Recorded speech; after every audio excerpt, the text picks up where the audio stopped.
Good evening, everyone. My name is Ara Fellows, and I'm a senior associate here at Vinson and Elkins. I'm pleased to welcome you to V&E this evening for our program, Civil Rights and Racial Healing, Examining the History and Future of Reparations in America. We think this is going to be an exciting program that will prompt us to reflect on the significant role we have as lawyers in furthering societal justice. Dr. King famously said, "The moral arc of the universe is long, but it bends towards justice."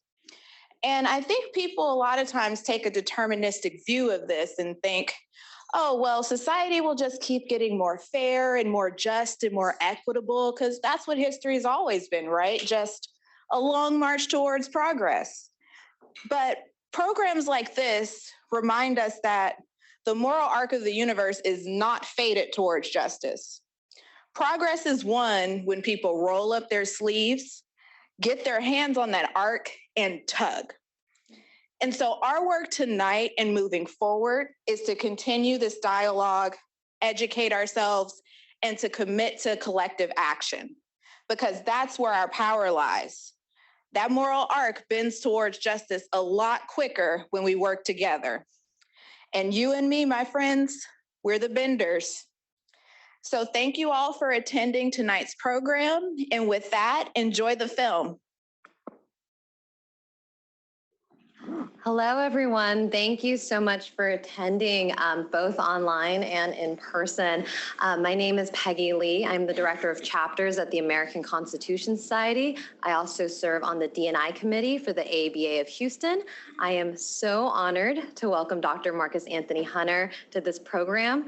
Some of y'all know I had the honor of recording a podcast with him last month, which was released on February 1st. It's available wherever you get your podcasts. It's called Broken Law. So Dr. Marcus Anthony Hunter is the Scott Wall Endowed Chair in the Division of the Social Sciences and Professor of Sociology and African American Studies at UCLA. He is the coiner of #Black Lives Matter and the author of 4 books, including his forthcoming book, Radical Reparations. His research, activism, and commentary have been featured in several journals and news outlets. So thank you, Dr. Hunter, for joining us virtually from Los Angeles. Peace, everybody. Hey, Peggy, good to see you again. I just want to thank you all for doing this event and also just shining the light on these important issues.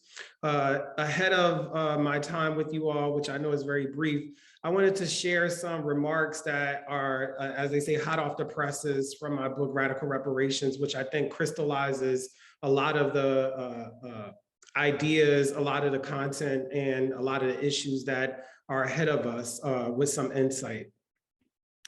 If anything about slavery is true, then anything is possible. All we genuinely live are stories, the one we create, the ones created for us, and the ones kept secret. America is not just a set of states, cities, territories, laws, cultures, and customs. America is first and foremost a story, a collection of ideas and imagination. When and where you enter the American story does not preclude the narrative that has already taken shape. All points of entry are built atop the existing premise of America, enslavement and land dispossession. America is a beautiful mansion with many rooms on a beautiful block.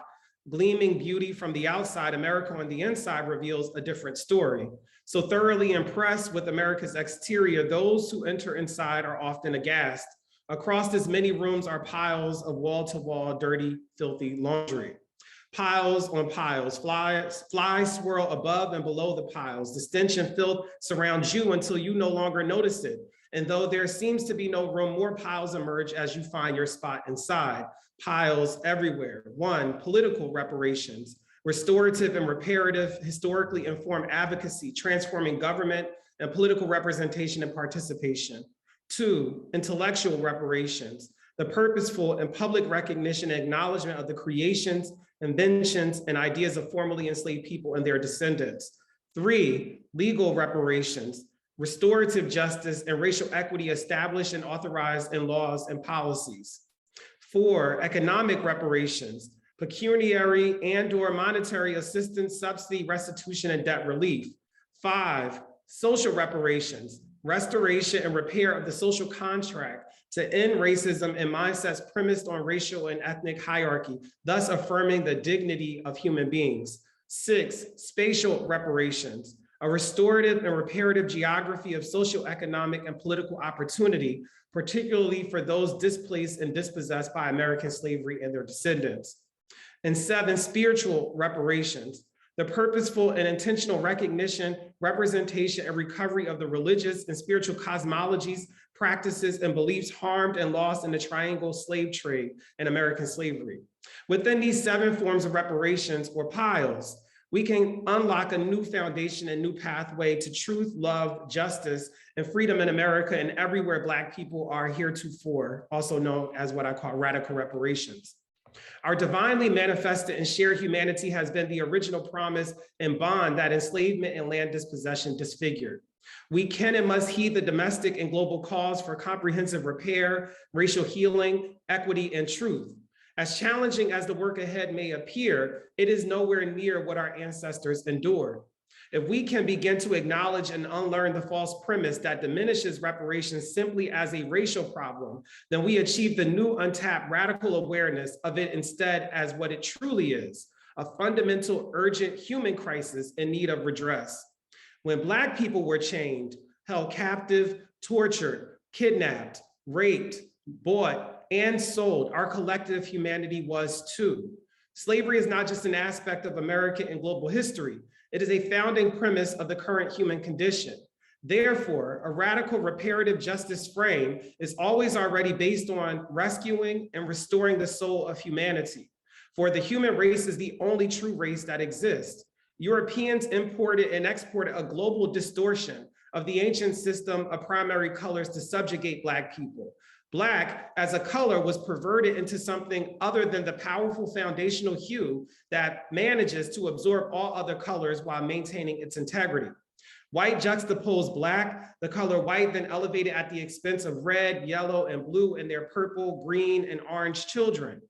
Once upon a time, not long ago, there was no such thing as white people. Domination over humans, nations, and continents is why systemic racism exists. And while the distorted color system has organized our ideas of race, value, and a hierarchy of humanity, we can opt into something healthier, something more authentic.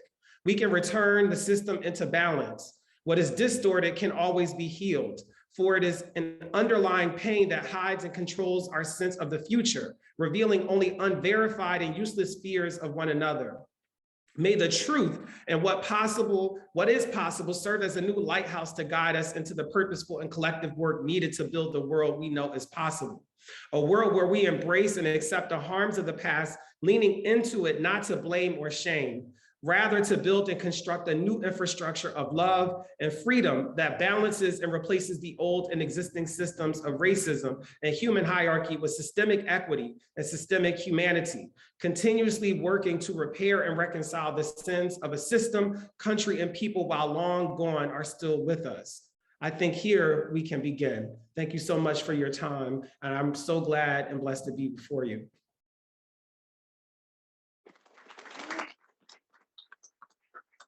Thank you so much, Dr. Hunter, for taking the time to join us virtually and for helping us understand how the movement for reparations fits within this larger movement for truth, racial healing, and transformation.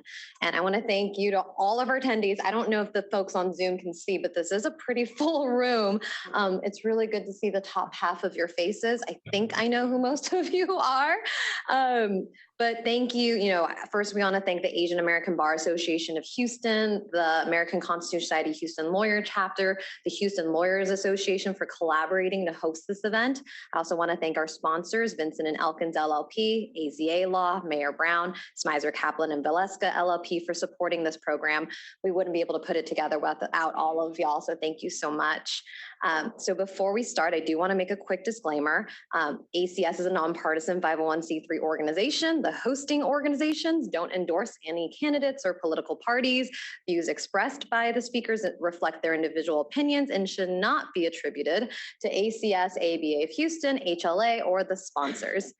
All right, so today we have the unique privilege to hear from community organizers, faith-based leaders, lawyers, elected officials, academics, and a filmmaker, all working towards building systemic equity. This is especially important as we mark Black History Month, the Day of Remembrance of Executive Order 9066, and a Day of Remembrance of the Sugar Lynn 95. It's all in the last 7 days and months, so perfect timing. I will give a very, very quick intro to our speakers, but I do encourage you all to Google them and learn more about them.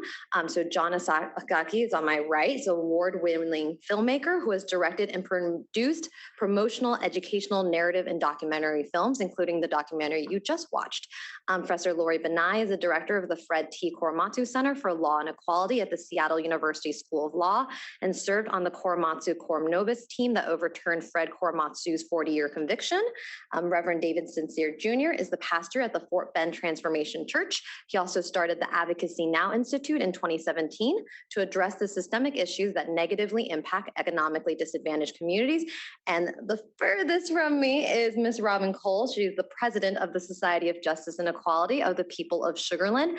They are working to confront our history of racial injustice and to seek justice for the Sugar Lynn 95. And we'll hear more about that later today. But I am going to start with John. That was a really incredibly powerful film with the perspective that I know that I did not learn growing up, and I think most of us did not learn. So I'd love to hear about what made you make this film, what it means to you. I learned a little bit about your family's history related to the commissions and reparations, so would love for you to share that today. Press this to turn on. Oh, here you go. Take mine. Oh, okay. Hi, everyone. So I just want to thank you all for coming out here today and for giving me an opportunity to share this film and to have this discussion. So Lori and I are part of a group called Stop Repeating History. And so we have been for the last several years having events just like this to talk about the ways that racist patterns in this country repeat themselves, whether it is the incarceration of Lori and myself's family during World War II, as well as issues that have affected all communities of color in this country. And so after the murder of George Floyd, I think our group really kind of regrouped and thought about how can we have an impact, because we had spent a lot of time talking about the Japanese American Incarceration story, and how those lessons are still so prevalent and so relevant today. But we started to think about how can we have a larger conversation about issues affecting other communities, and in particular, because of what just happened, the Black community. And so I was asked to work on this film, and it seemed a natural topic for us to take up because many of us are Japanese Americans, our families did receive reparations. And I think for a lot of us, we feel like there's a certain level of responsibility that we have to address the harm that has taken place in this country that is still yet to be atoned for. So obviously, when I undertook this film, it was a tremendous amount of humility. And I'm very fortunate that I'm back in San Francisco, where I run a nonprofit.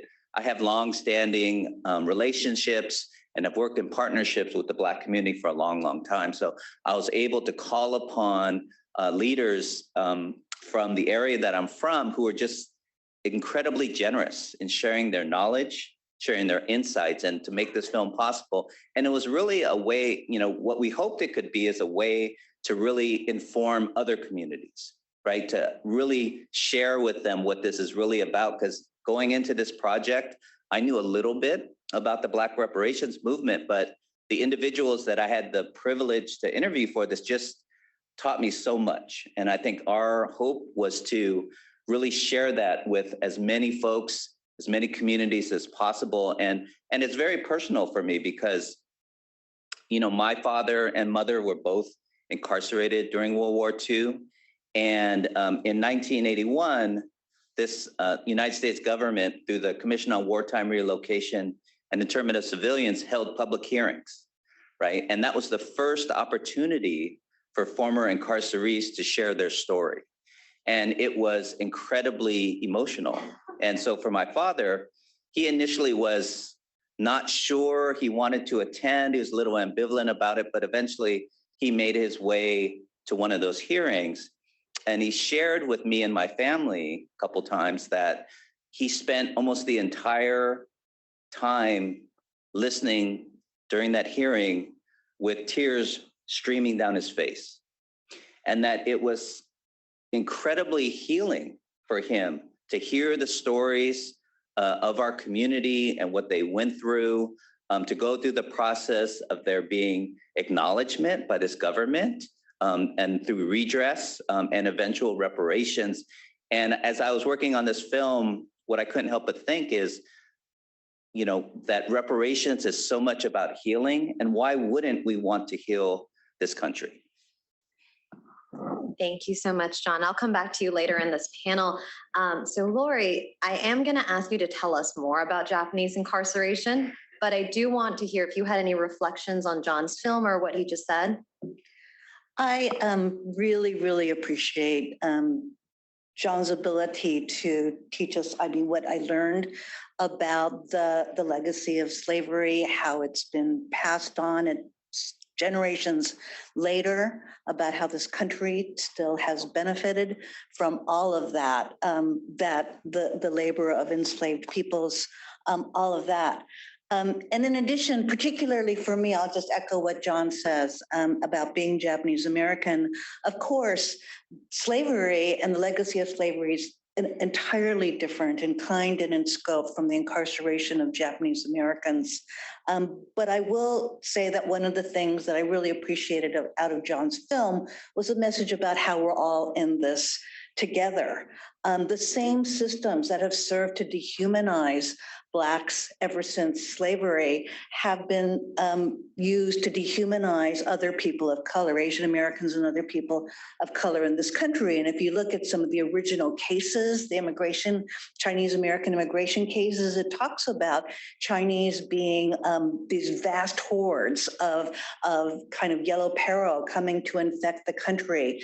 You see the laws, anti-miscegenation laws, preventing Blacks and Asians from intermarrying with whites. You see segregated schools for Japanese children. Again, the idea of impurity, the idea of less than human and not being able to mix.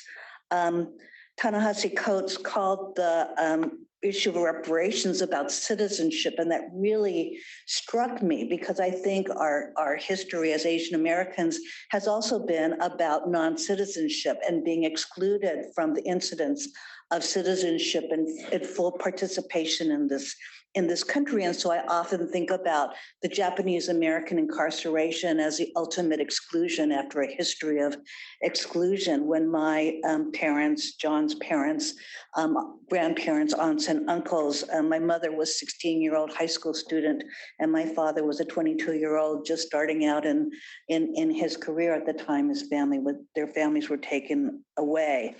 And so I truly appreciate, I totally agree with John that I think Japanese Americans having gone through the experience of racism in this country, the same system that has operated against people of color and immigrant people, we have a particular responsibility for standing up and speaking up. Almost nobody stood up and spoke up when Japanese Americans were sent to camp, and we all have that responsibility. And a really important thing is that Asian Americans cannot be used or continue to be used as a wedge to separate out, good people of color and bad people of color or anything. Asian Americans need to stand up and say, no matter what, we're forever foreign. People can say all kinds of things they want about us, but they're still attacking us on the streets because we're forever foreign, and we need to stand together. So thank you, John. Thank you, all of you. There you go. Thank you for that, Lori. And I think I told some of the panelists, but not all the panelists, but anytime y'all want to speak, just jump right in. I like it when the conversation moves around, so interrupt me. So Lori, going back to you, I'll let you sip some water. In 1988, the Civil Liberties Act of 1988 gave surviving incarcerated Japanese Americans $20,000 in reparations and a formal apology for incarceration in internment camps during World War II. okay, this is a really big task, but can you just briefly kind of go through some background on Japanese incarceration, the commission that John and you just mentioned, and the resulting reparations? I didn't learn this growing up, so I don't know how many of y'all did. So there was, in 1948, 6 years after, or 3 years after the camps began to close, there was an initial effort at some form of reparation, which was actually totally inadequate and totally ridiculous because it required receipts, like how many people took their receipts with them when they were sent to camp. So it required documentation, very little return on that. So afterwards, people got on with their lives. I mean, so many Japanese Americans, it was really just a matter of trying to rebuild their lost lives, their lost communities, their businesses and everything. Then in the late 1960s, early 1970s, again, as a result of activism of the Black community, the civil rights movement, the movement for ethnic studies, Asian Americans were able to find their voices as well through saying, look at how the Black community is speaking, how they're speaking up for their rights. And Asian Americans started to say, we need to learn our histories. And I'll preface this by saying our parents didn't talk about it, right? Our parents did not talk about the Japanese American incarceration. We didn't know that they had been incarcerated. They didn't talk about it. And so actually, I learned a lot of my history from ethnic studies in college. This is what happened and other people who wrote about it. So as a result of the civil rights movement, people started to learn the history and people started to talk about redress and about whether there was a way to address the wrong that had committed against the community. And I will say and emphasize it was extremely controversial. There were people within the community who said nothing is acceptable other than direct monetary payments. We want checks issued from the government and we want it now. That's the way our society deals with wrongs, our checks. Some people didn't want to discuss it at all. Again, this notion that, people didn't want to talk about it. There's something in Japanese called chikatakanai, which is it's already happened. What will be, leave well enough alone. Let's not talk about it. So painful to return to that period of time. There were people who were angry, so angry that no amount of money, you cannot reduce what happened to them into a check. And some people wanted a commission to study that was basically no one's going to be able to understand the losses that happened unless you have a commission that does research, that talks to experts and puts together a study. We needed that history. We needed to know what caused the incarceration. We needed to know what the losses were. Again, deeply divisive within the community, but what was more important than anything else and is important today is the need to talk, even if you disagree, is the need to bring it all out in the open and have a national conversation about the wrong that occurred.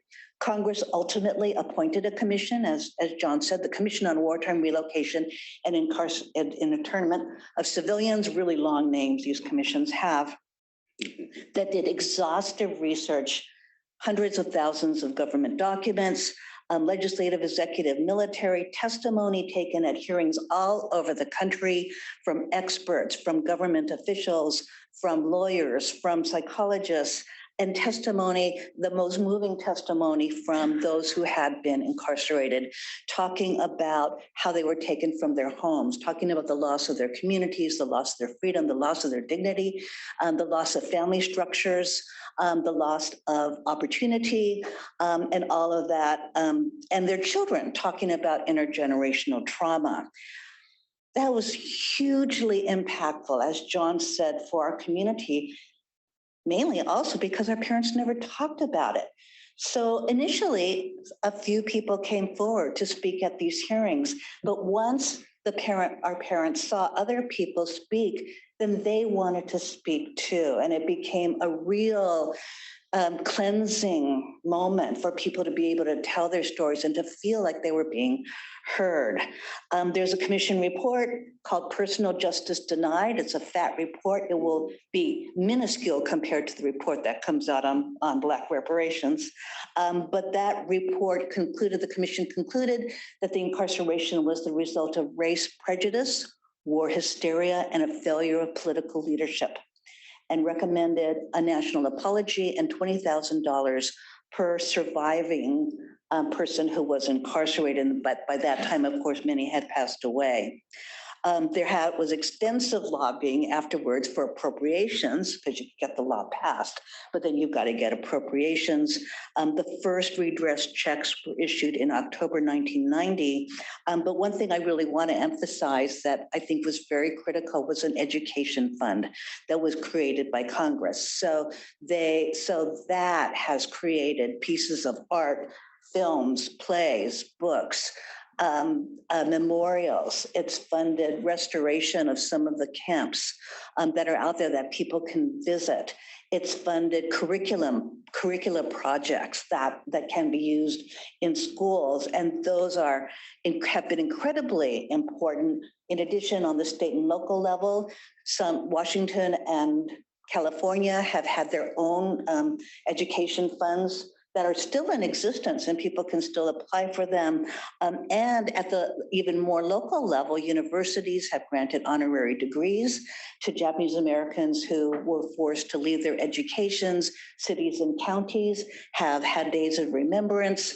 So the effort still continues here. Local bar associations sponsor Day of Remembrance. Law firms participate in that. Every year, February 19th is a day when we all come together. So education has been a huge, huge thing. Deeply concerned about attacks on ethnic studies today, but that in hopefully sufficiently short time is the history of redress. You should do those 5-minute videos that explain everything. But thank you for providing that background. I did not know a lot of that, and I'm from California. But we're not going to shift the conversation to the movement for reparations today. So I think most of y'all know, and it was addressed in the film, there are bills there are 2 bills actually going through Congress right now on the movement for reparations and the movement for truth, racial healing, and transformation. I'll just give a quick overview on both of those. So HR 40 would establish a 15-member commission to study the effects of slavery and discriminatory policies on African Americans and recommended appropriate remedies, including reparations. And that commission would report its findings and recommendations to Congress 18 months after its first meeting, and then it would terminate 90 days after the report is submitted. So as the film noted, the late Congressman John Conyers first introduced HR 40 more than 30 years ago on the heels of the passage of the Civil Liberties Act of 1988, which Lori just discussed. So HR 40 didn't really gain a lot of momentum until 2019 when the House held its second congressional hearing on the bill. Congresswoman Sheila Jackson-Lee, who we will hear from later today in person, took over as the bill's lead sponsor after Conyers' death in 2019. It advanced out of committee last April. It has not been taken up for consideration by the full House of Representatives. Last February, so the second bill, last February, Congresswoman Barbara Lee and Senator Cory Booker introduced legislation to the House and Senate calling for an establishment of the U.S. Commission on Truth, Racial Healing, and Transformation. That's H-Con Res 19 and S-Con Res 6. That commission would properly acknowledge, memorialize, and be a catalyst for progress toward jettisoning the belief in a hierarchy of human value, embracing our common humanity, and permanently eliminating persistent racial inequities. So to segue into our conversation on reparations for Black Americans, I do also want to quote Ta-Nehisi Coates. So this is from the Case for Reparations. So in it, he opens with 250 years of slavery, 90 years of Jim Crow, 60 years of separate but equal, 35 years of racist housing policy. Until we reckon with our compounding moral debts, America will never be whole. And so, Reverend Sincere, this next question is to you. In reflecting on the documentary and the quote, can you talk a bit about reparations and the need to have open and honest discussions about our nation's racist history? Absolutely. It's a pleasure to be here. Thank you for giving me an opportunity to share on this very important topic. I think the film was very well done. It shows how individuals of color, people of color in this country, no matter what that color is, have been discriminated against. And that it has had a psychological, emotional, and financial, economic impact on those individuals. It's what creates others, right? And as long as we continue to create others in terms of the discrimination that has been perpetuated against us, really going back in terms of slavery and what happened to our brothers and sisters, Japanese brothers and sisters, it will continue to be a cancer in this country. And so leading into that and talking about the history of what has been perpetuated against African Americans in this country, I wanted to start off by telling my story for a few minutes. And when I was a young man, when I was younger, right, I had my first job, and my boss asked me to come to the office. And when he asked me to come to the office, he said, "Well, David, I'm going to have to move you." And I said, "Why?" I said, "I think I'm doing a good job." And he framed his comments like this. He said, "Well, some bosses, some owners, they have the opportunity or the choice to choose." He said that this particular boss, he doesn't want black paint on the wall.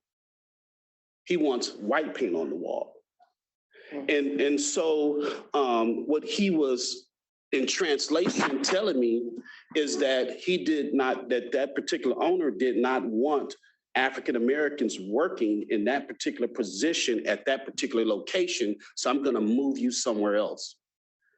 And so we really have to ask ourselves the question of, how did we even get this concept of black and white? Where did it come from? Why did we start to categorize ourselves and put ourselves into groups in America? Where did the white concept or black concept come from in America? Well, I'm so glad you asked.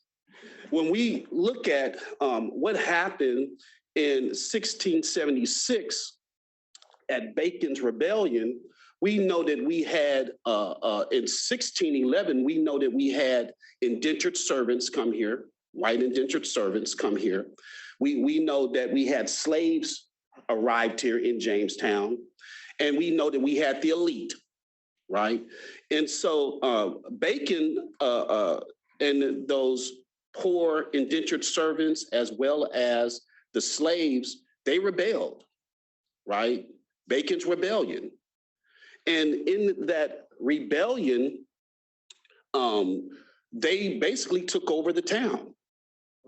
And so they sent over 1,000 soldiers there. The British sent over 1,000 soldiers there to crush the rebellion. Well, what happened out of that, Virginia and the people were so devastated and terrified based on a rebellion that they basically started slavery in terms of making that the predominant way of getting free labor in the country. And over time, what happened is you had the whole system of indentured servants go away, and then you had slavery take over.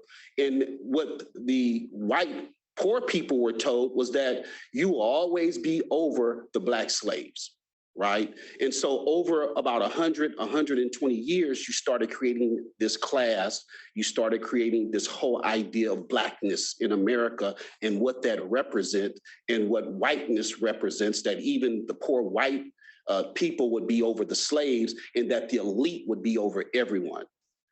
And so that is what produced in this country slavery, convict leasing, the black codes, Jim Crow, separate but never equal, housing insecurity, residential segregation, sundown towns, job insecurity, the prison industrial complex, the achievement gap, the opportunity gap, the income gap, the equity gap, and the wealth gap. It's how we have learned to identify each other and put those individuals in categories and create others, right?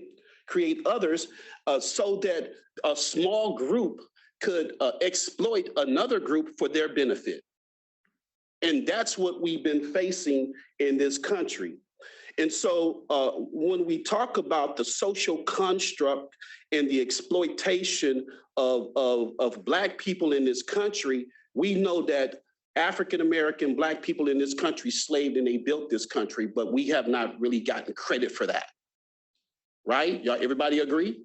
Mm-hmm. Okay, and so it's benefited that upper class white folk. Now, would I consider this as being a moral issue? As a man of faith, as a pastor, this is a moral issue. And so if we talked about reparations in terms of the term that we use today in a theological or biblical term, in an exegetical standpoint, we would say restitution, right? Restitution is a moral concept that comes from the Bible. And restitution basically means that if you have stolen, if you have disgraced, if you have taken things from someone else, the whole idea of restitution is to restore it back plus 20%. That's a biblical concept. So this is an issue that ultimately deals with the moral integrity of this country, right? We should have a moral imperative to know that this is a justice issue. It's the right thing to do.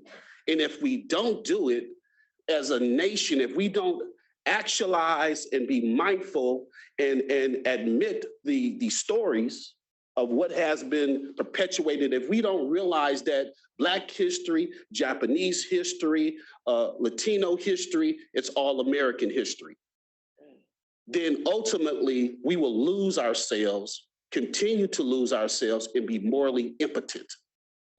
And I think that is the thing that is the most important thing in this country, that in order for us to be the best America that we can be, in order for us to live up to the values that we proclaim to the entire world, we talk about slavery and all the things that I listed, we need to acknowledge it.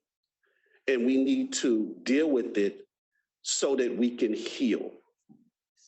There's a scripture, and I'm not going to preach, but there's a scripture that really, from at least the Christian church, gives us a mandate. In Isaiah chapter 1, verse 17, it says, "Learn to do right, seek justice, defend the oppressed, take up the cause of the fatherless, and plead the case of the widow." I think that if we can all learn to love each other and to heal and to take up that cause and that mandate, then we can live up to the values that this country has proclaimed for many years. Thank you. I think that is so Lori, the next question is to you. So one of the goals of this conversation is to provide our attendees just with the tools to be able to have these discussions. Like, they won't be at an hour and a half, program to be able to get all of this. So how do we, in our everyday communications with family, friends, community members, how do we talk to them about reparations and truth and racial healings? How do you define these terms when you talk to others? Like, how do you do it to a neighbor? I love the way that this discussion is being framed. I love the way this discussion is being framed, not only about repair and atonement for the wrong that's been committed against the Black community and that endures today, but also about healing our country and about this healing being important for our entire country. We're out there, we talk about, we complain about civil rights violations in China and everything, and people are shocked, of course, to hear about slavery and about the Japanese American incarceration. we need to be honest, and we need to have these conversations. We need to talk to our kids about how this is our country, and we're a big country, and we're a great country. We can recognize the wrongs that occurred, right? And that's a big country. We need to be able to do that. We can't hide it. So I think that that's an important thing to do, is that this isn't about the past. It's about the present and doing the right thing. The other thing is that reparations is not and cannot be truly repair. We can't really truly repair, but we can do what we can to recognize, to tell the stories, to make sure that our history is an inclusive one, that people aren't left out. So, I mean, if anyone comes up and says, well, how are you going to pay for it? It'll cost millions of dollars. Like, well, yes, it's going to cost a lot of money, but it's not even about like total repair, but at least it's trying. One thing that I think is really important is that I tell people is that it's what will repair is up to the community that's been wronged. And it's not for anybody else to be able to say, well, what they should get is this, or what they don't get is that.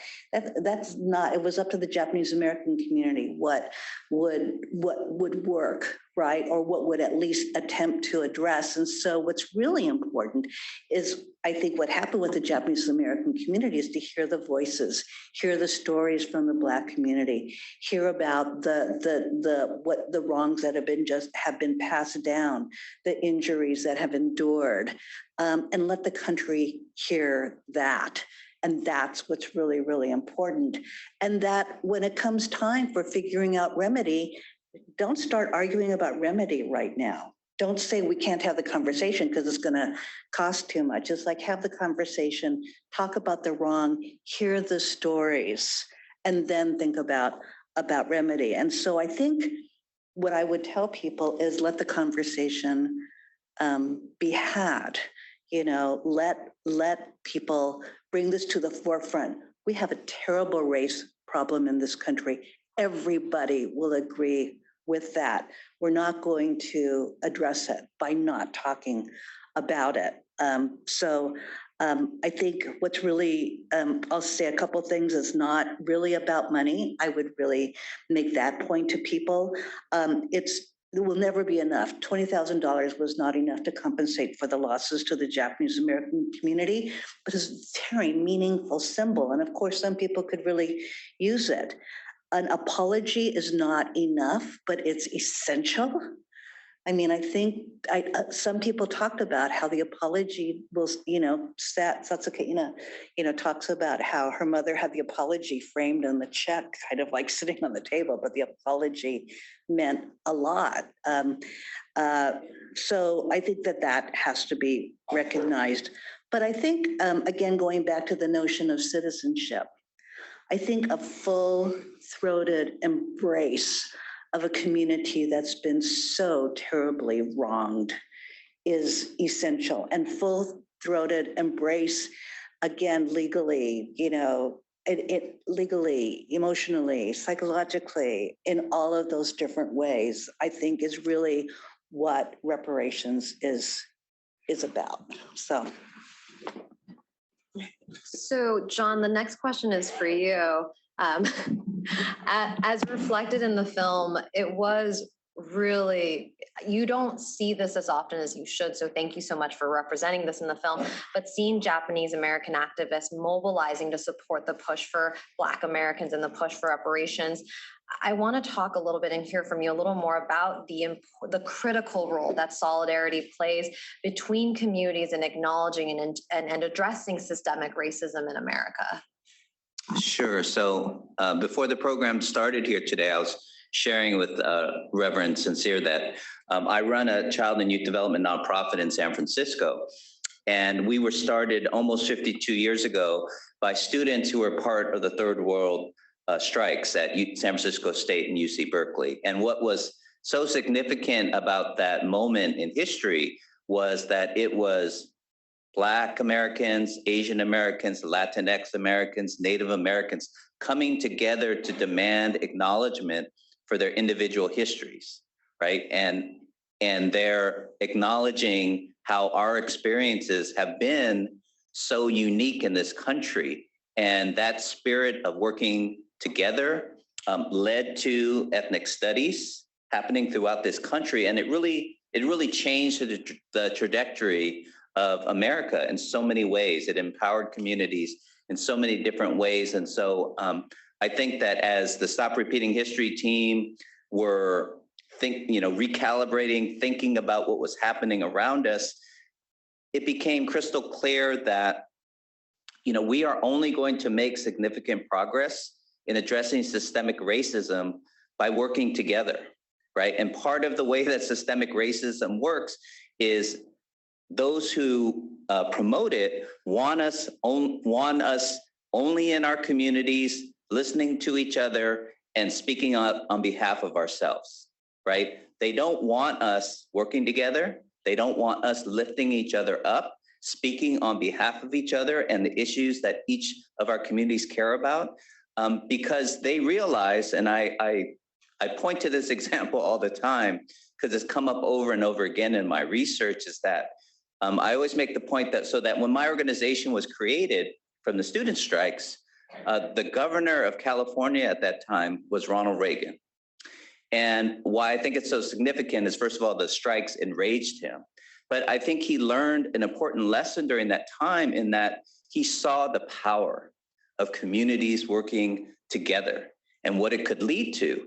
And he was very intentional when he became president about dividing our communities, right? And I think that that's a playbook that has been executed over and over again, is to find ways, because those who embrace systemic racism in this country, right, do not want our communities to collectively build power together. But I'm convinced that that is the way that we are going to make progress in addressing issues affecting the Black community, issues affecting the Asian American community. And that is why I think opportunities like this, conversations like this are so important, and we need to be doing more of this throughout this country. So I'm going to, Reverend Sincere, go first. Sorry, but turn on the mic. I think one of the ways to address what you articulated in your question is, first of all, I think that we as individuals, whether we're Black, white, Hispanic, no matter what color we are, we need to look at ourselves. What do we believe? How do we treat people? I think that if each individual look within themselves in the most inner part of their consciousness and say, how am I helping to perpetuate a system in personal individual racism, and what can I do to change that? I think we can have a better America. It starts with us in our hearts. And so that's what I try to do. When I look at an individual through the lens of my eye, how do I view that individual? How do I perceive that individual? Is it right or is it wrong? I think that Dr. King talked and told us that love is the most powerful force in the universe, and that hate cannot extinguish hate. Only love can do that. But in order to activate that power, it starts with me. And so that's what my call to action or my recommendation would be for each and every one of us to make a better America. I need to first start off with myself to make a better me. And I really love that you kept using the term othering earlier in your remarks, because I'm always thinking that, yes, we other people. And so the question is, how do we build and bring people into that circle of human concern? And that does start with each one of us. And hopefully then it, becomes communities, nationwide. But actually now I want to switch over to talk to local movements, and I'll get Robin in here as well. So there has been a lot going on locally, and I don't know how much folks have been paying attention. I'll do a real quick overview. So in March of last year, Evanston, Illinois became the first US city to issue reparations for slavery. Did folks know that? Okay.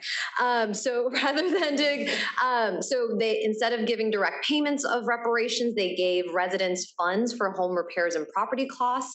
The housing program directly acknowledges and addresses the historical harm done to Evanston residents through discriminatory housing policies and practices and inaction by the city.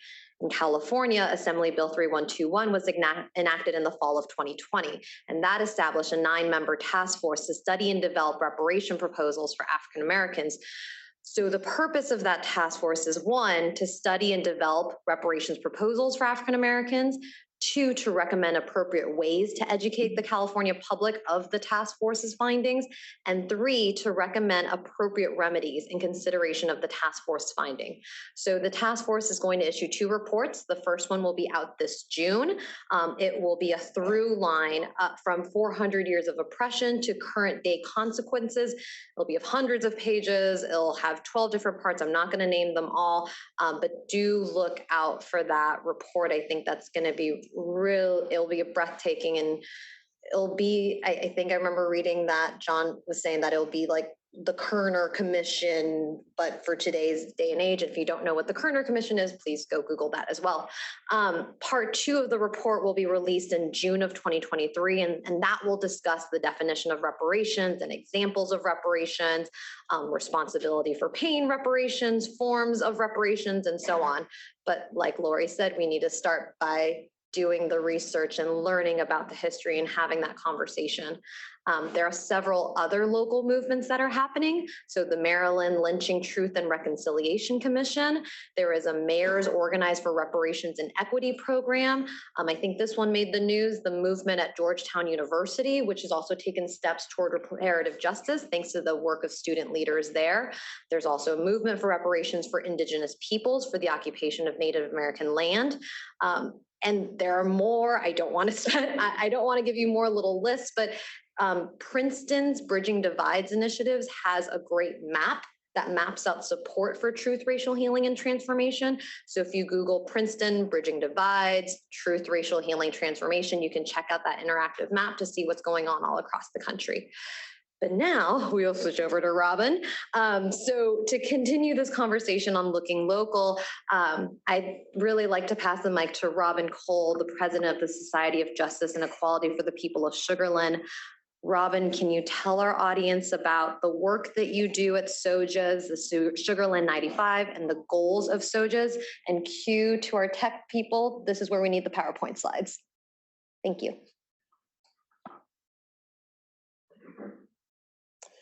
Okay, everyone, thank you so much for being here this evening. And it is my pleasure to be able to bring to the surface what has been going on in Sugar Land, Texas. Many people see Sugar Land as an upscale community. I'm originally from Pennsylvania. I was relocated here about 26 years ago, and I currently live in New Territory. Right off of Highway 90 is a prison. Up a ways is the Imperial Sugar Mill that has been closed. I went past that mill many times, and at Christmas time, they got the sign of the cross, and I just always saw Sugar Land as a fantasy place, like, oh, sweet sugar, Sugar Land, just happy, happy, happy. 4 years ago, 2018, Fort Bend ISD was in the process of constructing a school, a career and technical school. There was a man by the name of Daniel Diaz. He was a backhoe operator. And as he's digging the soil, he saw something that looked like a bone. So they stopped. They said, we need to get this analyzed. They analyzed it at a lab. I'm not going to say what that lab is, but it came back 99% not human. There was another man, Oscar Perez, who works for Fort Bend ISD. I'm sending it to another lab. It came back 100% human. The city of Sugar Land and you wonder why the mall is called First Colony, it's because in 1821, when Moses Austin came to San Antonio because he wanted to colonize that area of Mexico. On his way back to Missouri, he got sick, talked to his son, Stephen F. Austin, who was in New Orleans, to say, I have this grant, and they're giving me permission to bring 300 families from different parts of the United States to this area. Stephen F. Austin said, in order to do that, I have to give an incentive. He gave 50 acres for every African American that they brought with them. 50 acres for free. They didn't have to pay for that. If you read the history books in Texas, it says nothing about African Americans at all. I had to read about 10 books to get the information I'm giving you. In 1860, which was 3 years before the Emancipation Proclamation, there were 90% Black people in Fort Bend County, 90%. Where I live in New Territory used to be cotton plantation and then eventually a sugar cane field. The African Americans worked for 2 men under this 5-year lease, Edward Cunningham and Littlebury Ellis. 5 years. From 1879 to 1884, they had every single convict in Texas. They had over 2,300. They built their sugar mill. They built the railroad. They had a sulfuric acid plant. They had another paper mill. They built every single thing in Sugarland. You hear nothing or see nothing about that. The reason why the Society of Justice and Equality for the People of Sugarland was formed is because I live 5 minutes around the corner from the 95 souls who was buried in an unmarked grave. 2 years ago, when I went over there, that grass was 18 inches high. And they knew that there was 94 men and 1 woman in there. They took DNA samples. They claim they don't have money to finish the analysis. That's unacceptable. To me, I have an obligation to do what I have to do. I have 3 children. We formed a 501c3. And like I said to my daughter, if I have to sell my house to get a loan to build a monument, find their families, because they were somebody's son, somebody's father, somebody's brother. They were Americans. Our history books call them convicts or prisoners or slaves. Oh no, they were African-American people who were part of an unjust system known as convict leasing. Convict leasing was worse than slavery. The Constitution was passed in 1787, which was 11 years after the Declaration of Independence. The Constitution was amended 27 times. The 13th Amendment, that was what, 1865, because the Emancipation Proclamation didn't free all the slaves like they thought. Contrary to popular belief, when Lincoln signed that, it only freed the slaves in certain states. 2 years later, during the Civil War, that 13th Amendment, the way it was written, neither slavery nor involuntary servitude, and listen to this, except as a punishment for a crime whereby the person is duly convicted shall exist in the United States of America. That was the start of mass incarceration.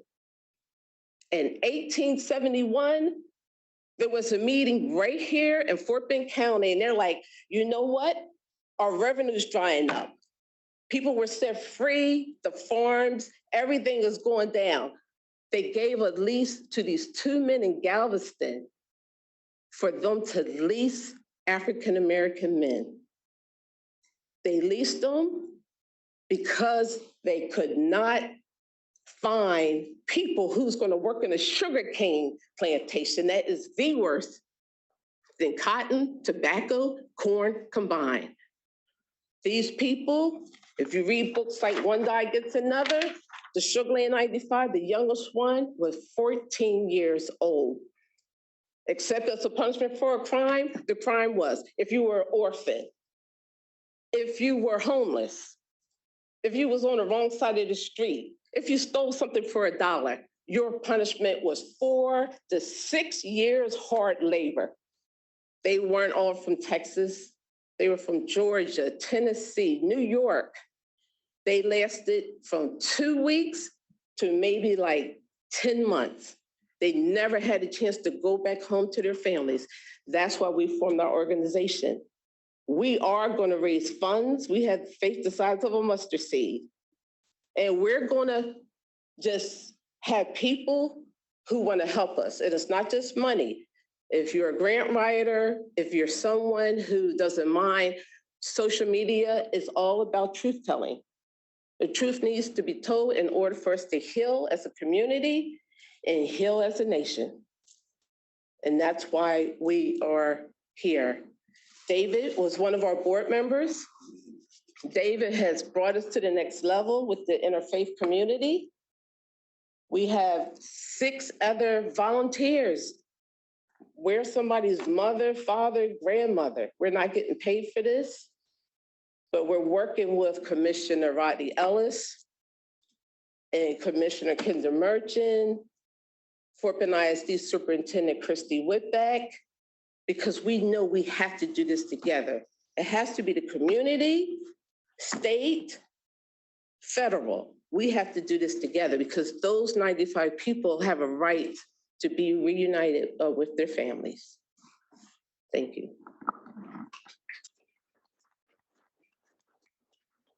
And Robin, I know there's an event tomorrow, so I didn't know if you wanted to plug that. I do, and it's free. It's free. And we are going to have Dr. Whitbeck there. Our speaker is Dr. Matthew Mancini. I actually put together like a welcome little basket for him. He flew down from St. Louis, Missouri.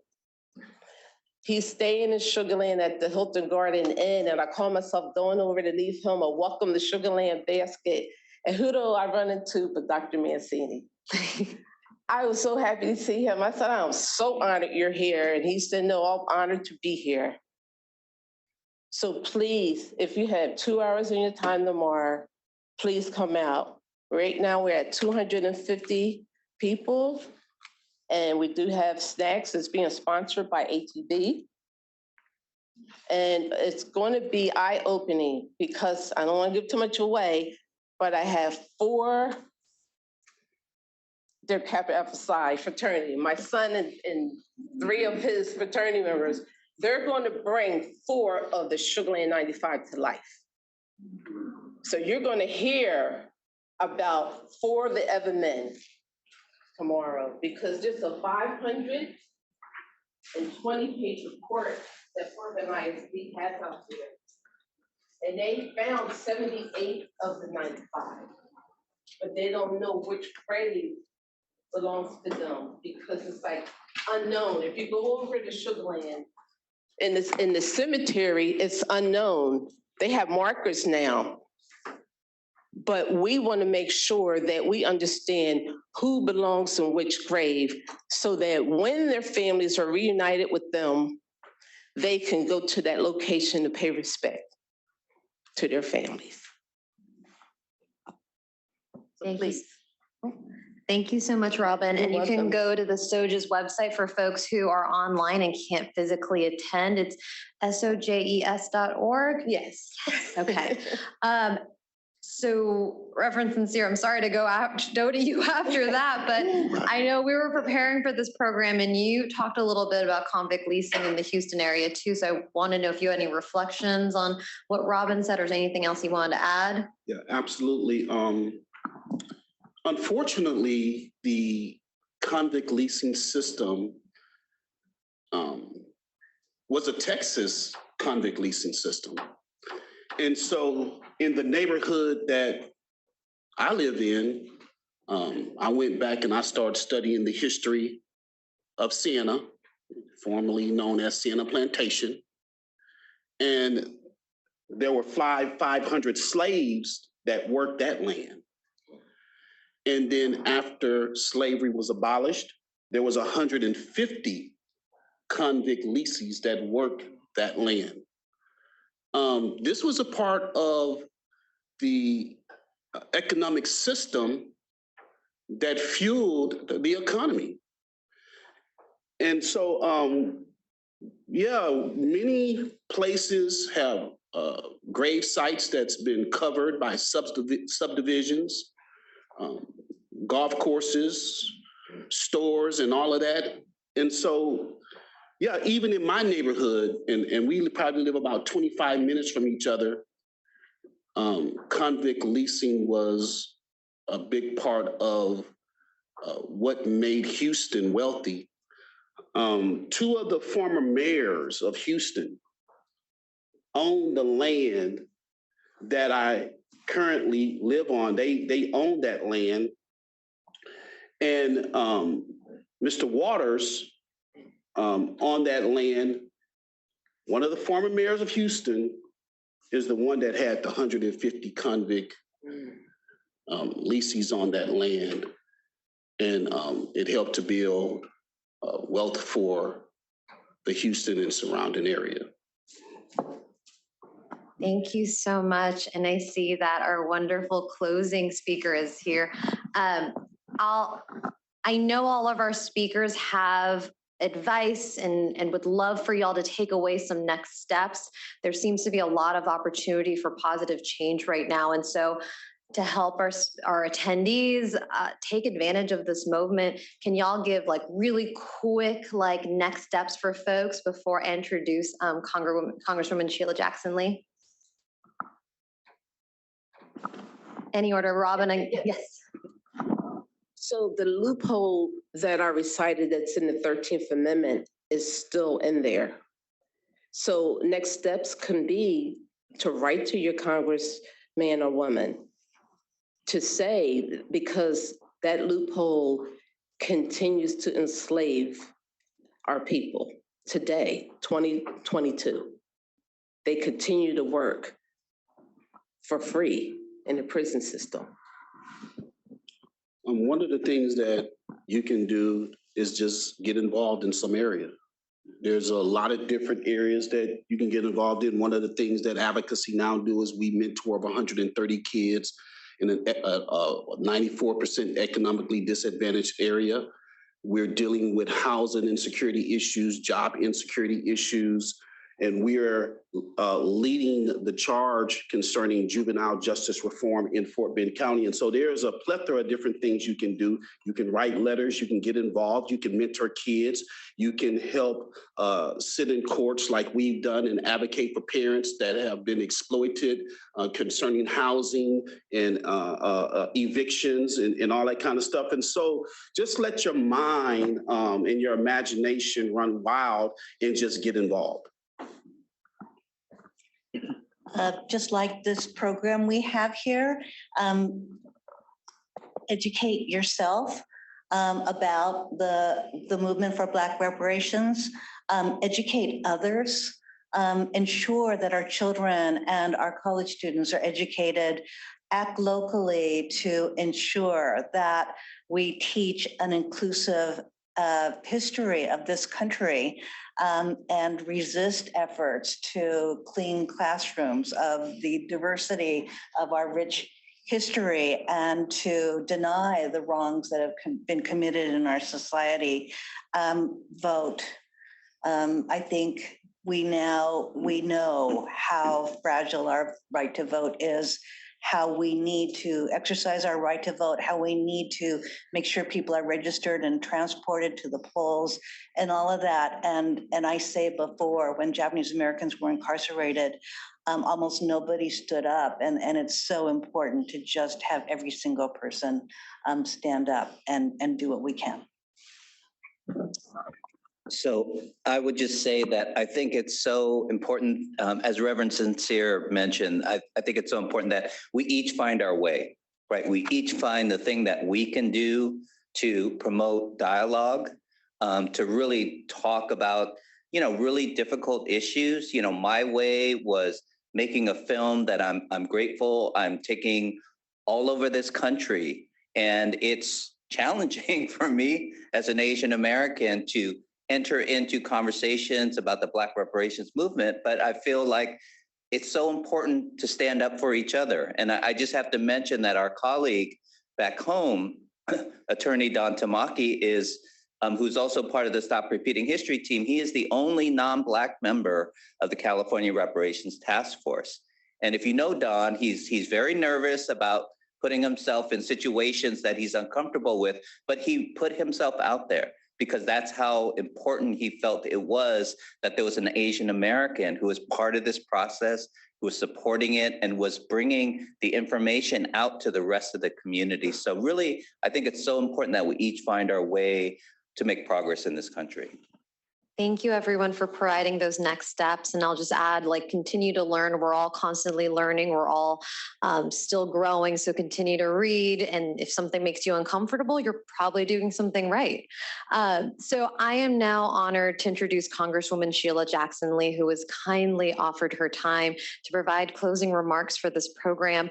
Congresswoman Sheila Jackson Lee is currently serving her 14th term as a member of the U.S. House of Representatives. She represents the 18th Congressional District of Texas, centered here in Houston. She sits on 3 congressional committees, a senior member of the House Committees on the Judiciary and Homeland Security, and appointed by leadership as a member of the crucial Budget Committee. She is the lead sponsor of H.R. 40, the Commission to Study and Develop Reparation Proposals for African Americans Act.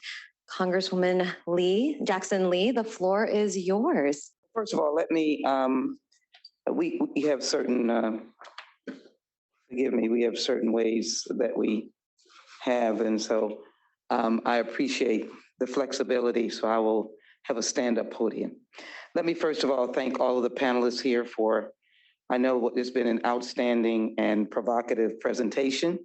I am delighted to be able to be here with all of the organizations of which I want to cite, particularly the Asian American Bar Association of Houston, American Constitution Society, Houston Lawyer Chapter, and the Houston Lawyers Association. Give yourselves a very, very big hand. I'm just delighted. Those of you who may be online as well. Race is a very difficult topic to talk about.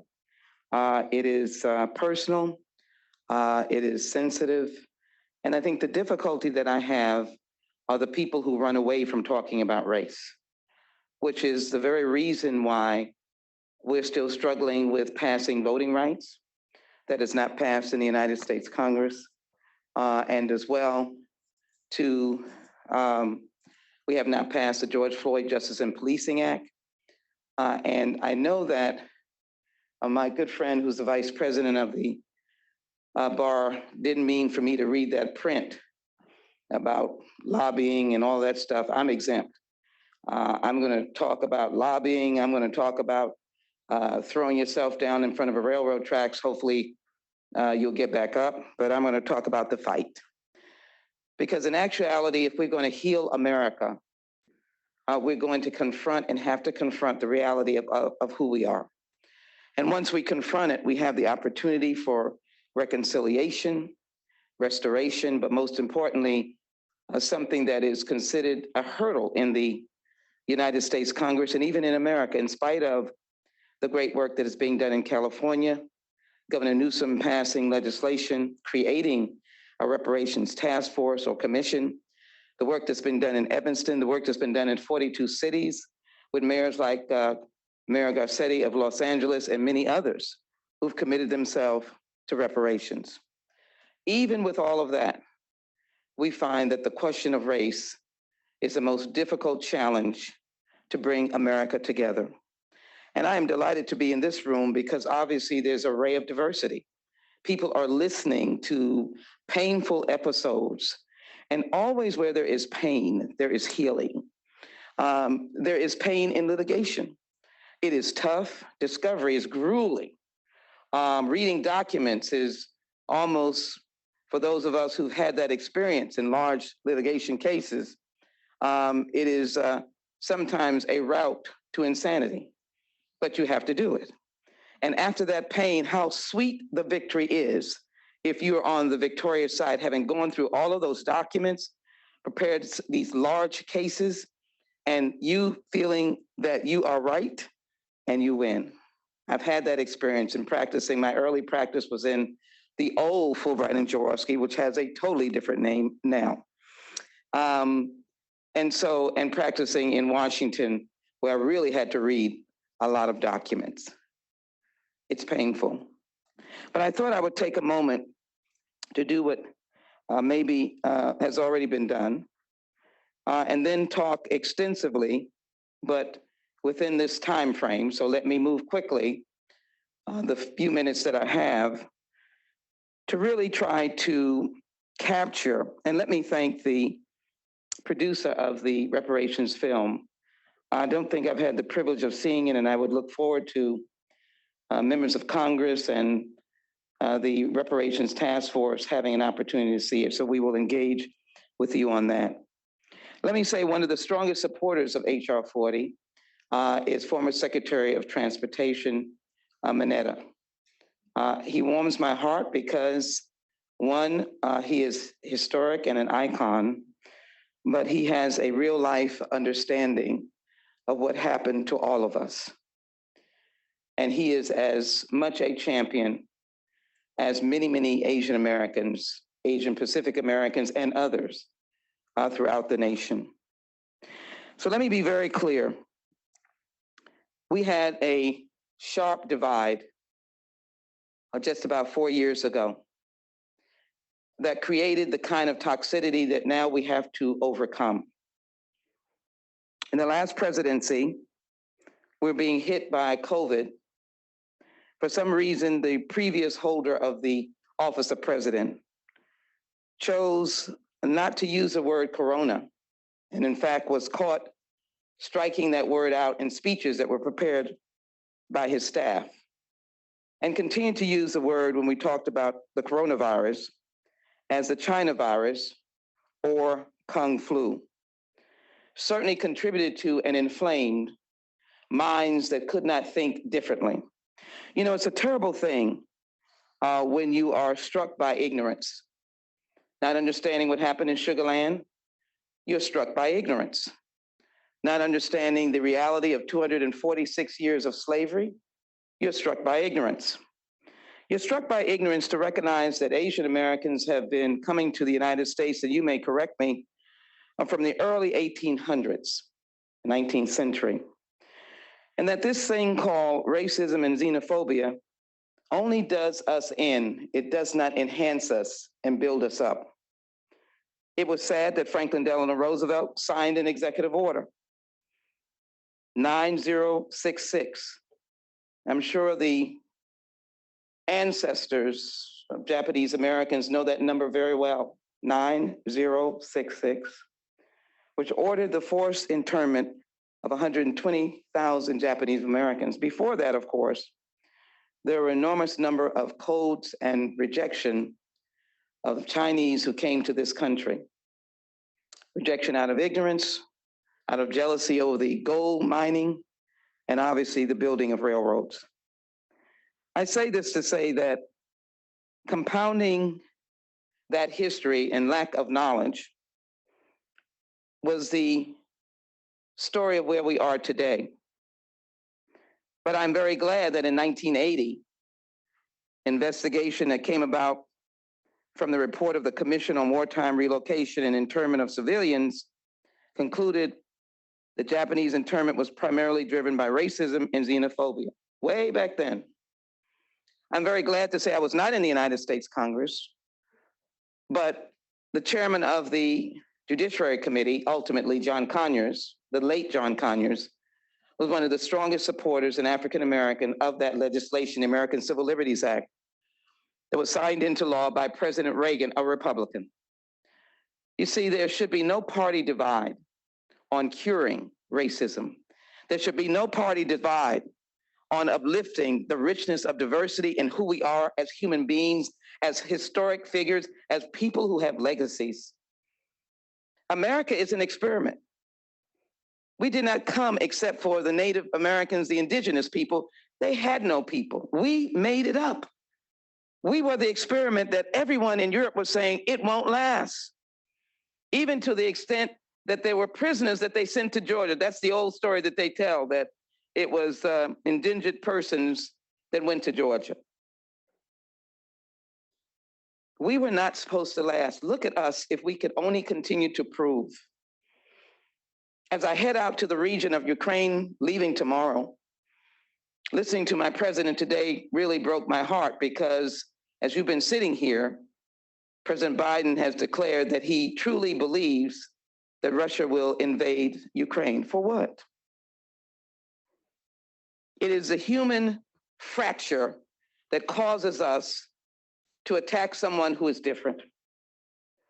And so I'm very glad to have been a distant supporter of that legislation and thought, as you might have thought, that we've come a mighty long way. But now we come into 2020, and here is the promotion of a Chinese virus. And so I want to just mention a few indignities that come about when people promote divisiveness, ugliness, and are fearful. In the course of this past president, a 16-year-old boy was sent to the emergency room after being physically attacked. An 81-year-old woman, these are Asian Americans, was punched in the face and lit on fire. A woman was kicked and punched and hit with an umbrella in New York. A man and his 10-year-old son were followed to a bus station by a man who was yelling and cursing at them before continuing hitting the man over the head. A 61-year-old man was slashed across the face with a box cutter on the subway in New York. His injuries required him to receive nearly 100 stitches. A woman was doused in caustic chemical. A 53-year-old woman was shoved to the ground and hit her head on a metal newspaper stand. A 51-year-old man was beaten with his own cane. These are only the reportable ones that we got in the United States Congress as we debated legislation by Congresswoman Min. I say all this to say that racism is seeded, but it can be created. All of this was in the midst where unity should have come about in fighting together COVID-19. But unfortunately, we had leadership like Germany that brought about the literal putting in jeopardy the lives of Asian Americans. I am grateful that after the American Civil Liberties Act was passed, and when John Conyers introduced H.R. 40 in 1989, our strongest supporters were Asian Americans, and they've never wavered. I know as they thought that they had passed a moment in history and that the assimilation was the rightful place for them. Assimilation for African Americans was what our dream was. We were told in the 1900s, after Reconstruction had failed and the horrors of Jim Crow came, and 4,000 plus African Americans were lynched because of racism, that all we needed to do was to get education and to assimilate, speak properly, go to school. There lies the historically Black colleges. Well, guess what? As chair of the crime committee, I held a hearing on yesterday on the violence against minority institutions. Can you imagine? The historic HBCUs in 2022 have suffered over and over again bomb threats intensified in this month. You know what some people say? Can we just have peace? And I noticed that there is the comment that the broader movement is the reconciliation and restoration. I call it the broader movement is HR 40, the repair, because before you can reconcile and you can restore, you've got to accept facts. You've got to accept, you would have to accept the facts. Though someone would say it's political, that in the last years, the dastardly attack of Chinese flu and Kung flu did not help people's lack of understanding and rose up the ugly face of racism again. on a population that worked to assimilate, but do everything that we could do. Asian Americans put on the uniform. Asian Americans shed blood in wars. Asian Americans helped build their respective communities. And Black Americans fought in wars since the Revolutionary War. They fought as slaves. And they did everything they could to assimilate. So HR 40 is about taking a pause. It's not complicated. It is a commission, it is a law that establishes a commission with academicians, and I saw in your materials that my good friend Mr. Coates has been quoted and recognized, where he gave a long litany of explaining that we were not where we needed to be. I was delighted that he was one of the outstanding witnesses that we had for the first powerful hearing that we had had in the United States Congress historically to push HR 40. He was brilliant. But the long litany of what we don't have, we need to pause, America. You need to accept that we, as of last year, had slavery more than the country was old. And for some reason, the stigma of racism continues. And so let me just briefly give you some of those very difficult statistics. 4 million Africans were slaves. Many of you know the place of no return, which is in Accra, which is in Cape Coast. Do you know that they marched Black Africans from mid-Ghana and surrounding nations to tire them out, so that when they got to the coast, they were too weak to fight? Many of them jumped into the Atlantic, not going, and many were lost at sea. About 1 million died coming from Africa to the United States. When I talk to children, I say, we are the descendants of kings and queens. We lasted, we survived. But a brutal slavery has not penetrated the psychic of Americans, and most will say, I did not have slaves. And my friends, I will not go around and walk up and down Fannin, Smith Street, or anywhere else and point you out. You had slaves, or I don't care if you had slaves. This is not an angry initiative. This is an initiative that says America has never apologized, and they've never studied. They've never given it the dignity of what happened. So let me just quickly say this. Slavery created the economic engine of the nation. They made cotton king, and that was the transatlantic trade. And I didn't go back and say that the traders in Africa were doing spice and gold, and they said, the heck with that, it's like human trafficking. That doesn't make any money. Let's do human beings. And they traded across the Atlantic to Europe and here. And so what you had once we got here, Native Americans did not make good slaves, is you had unpaid workers who made cotton king and built the Wall Street banks and developed the economic engine that then ultimately in the 1900s made the manufacturing that started with the capital that had been created from cotton. But let me just give you a few statistics as I close.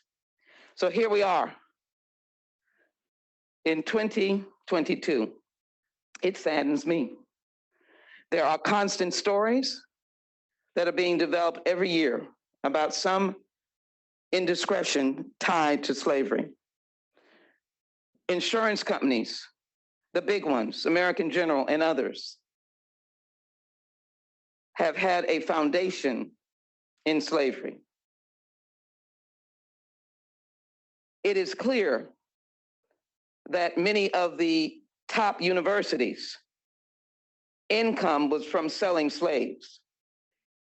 We've seen that with some of the actions of students, proud as I am of them, to insist that the universities make amends. It is very important to let you know that it is clear of the inequities and the disparities that fall in the African American community. I'll give you a few and then I'll conclude with my remarks because there's a long list Household net worth of an African-American average family, $17,600. Of a white family, $171,000, while the national household median was $97,000. Black unemployment always is double in numbers, even in this atmosphere. Approximately 31% of Black children live in poverty compared to 11% of white children. Other populations are not included in here. The national average is 18%, which suggests that the percentage of Black children living in poverty is more than 150% of the national average, 31%. Why do the disparities continue? Don't we have to ask the question, do we have to always be told go along to get along? Do we have to be told stop talking about the past? HR 40 will not put us in the past. I do not want to take us back. But what I want HR 40 to do is just to pause and provide that enlightenment, that lightning rod that says, you know what, America, we do better when we understand. So someone said to me, I don't know if I can support it because LeBron James will get a check. That is the same comment from those who made statements about the selection potential of a Black woman to the United States Supreme Court. One senator said, I want someone who can read a law book and not the J. Crew catalog. Excuse me, Black women read St. John's, they don't read J. Crew. I have no idea what J. Crew is. I love you, J. Crew. I know I'm on video. Love you. Love you, J. Crew. Or one of the other known persons was saying, outrage, it's an insult to Black women. Then they're gonna think they're inferior. Well, Ronald Reagan said he wanted to appoint a woman. And as you well know, there's still room for Asian Americans. That's what the court should reflect. All people. And so with that kind of stark data, over 20% of African Americans do not have health insurance compared to a national average of between 8.8 and 9.1. Constant disparities. I need not talk about the criminal justice system. Today,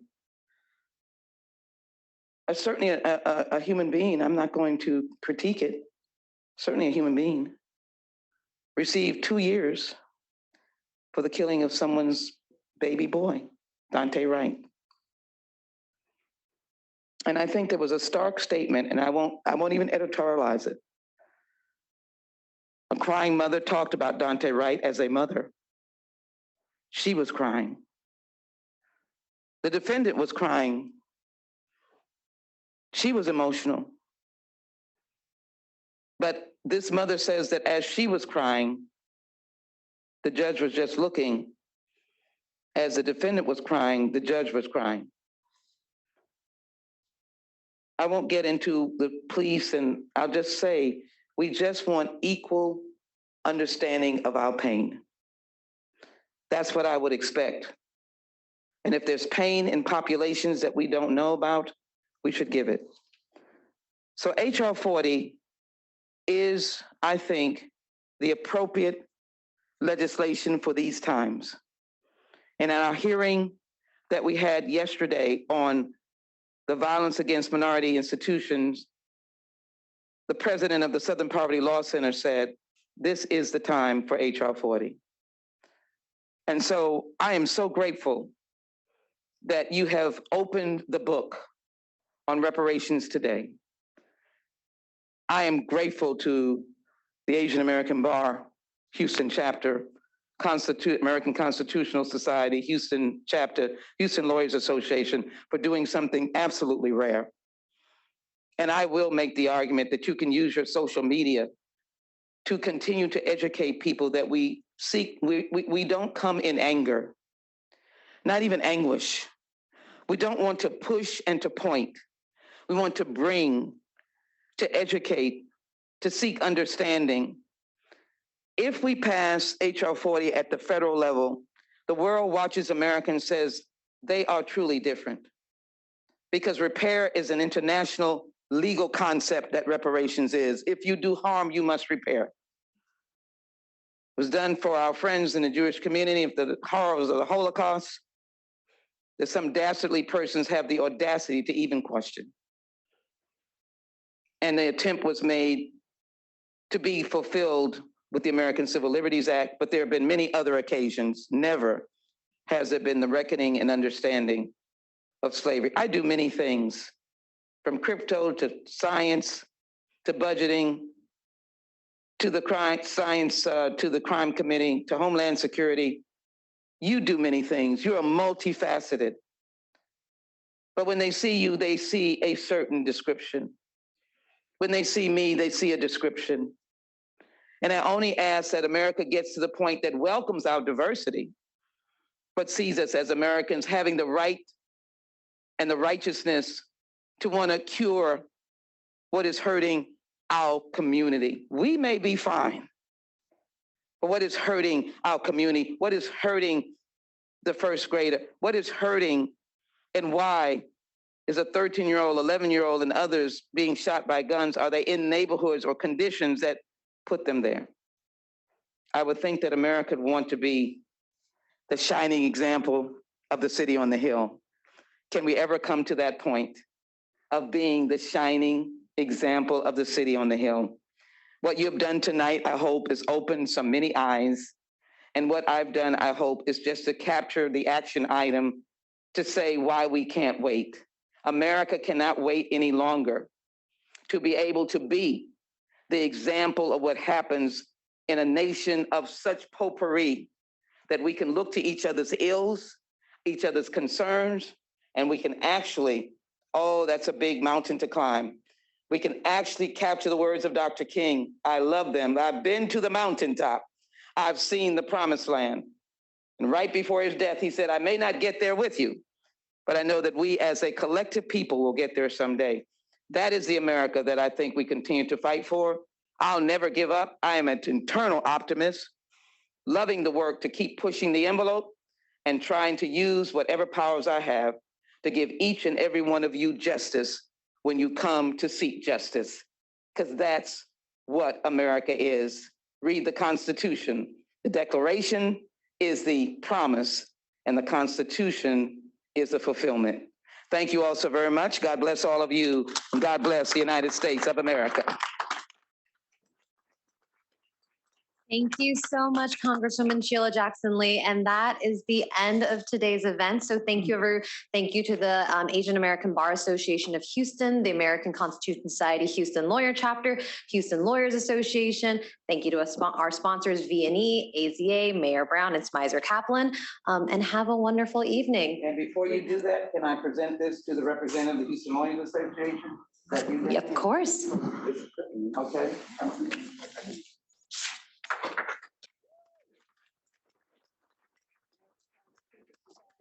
Madam President, Tiffany, it's good to see you. Then American Constitution Society. All right. He's trying to get you to stand. Oh, I'm sorry. Asian American Bar Association of Houston. Mr. President. Name is my relative. All right. Very good. And I hope this is right. And of course, Vinson and Elkins, and that's it, Mayor Brown as well, right? Vinson and Elkins will be represented. Great. What about, okay. Yeah, Mayor Brown has Smizer Kaplan. Okay, well, Vinson is going to accept it for all under their umbrella. Thank you, everyone. All right. Yeah. Good.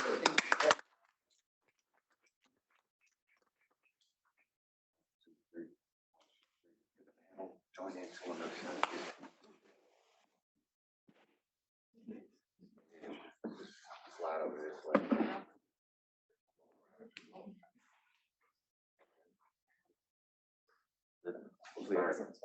Oh, we can get. Right there, my friend. There you go. Right there. Good, good, good, good. Thank you so much. Yes, there you go. Please, thank you. Thank you so much. Great. All right, here we go. Ready? Right here first. 1, 2, 3. 1, 2, 3. Okay, right here. Got it? Got it? Yeah. Thank you so much. Good, thank you. And for those who have my back to you, I'm so sorry. I tried to turn back and forth. Forgive it. Thank you so very much, guys. Thank you so much. Thank you so much. Somebody will give me how to reach you up. Thank you very much for the work that you're doing. And President, thank you. Vice President, thank you very much. President, thank you. And thank you for such outstanding information. And all of the panelists and all of you online, thank you so very much. Have a good evening. Thank you so much. The House is now adjourned. Thank you.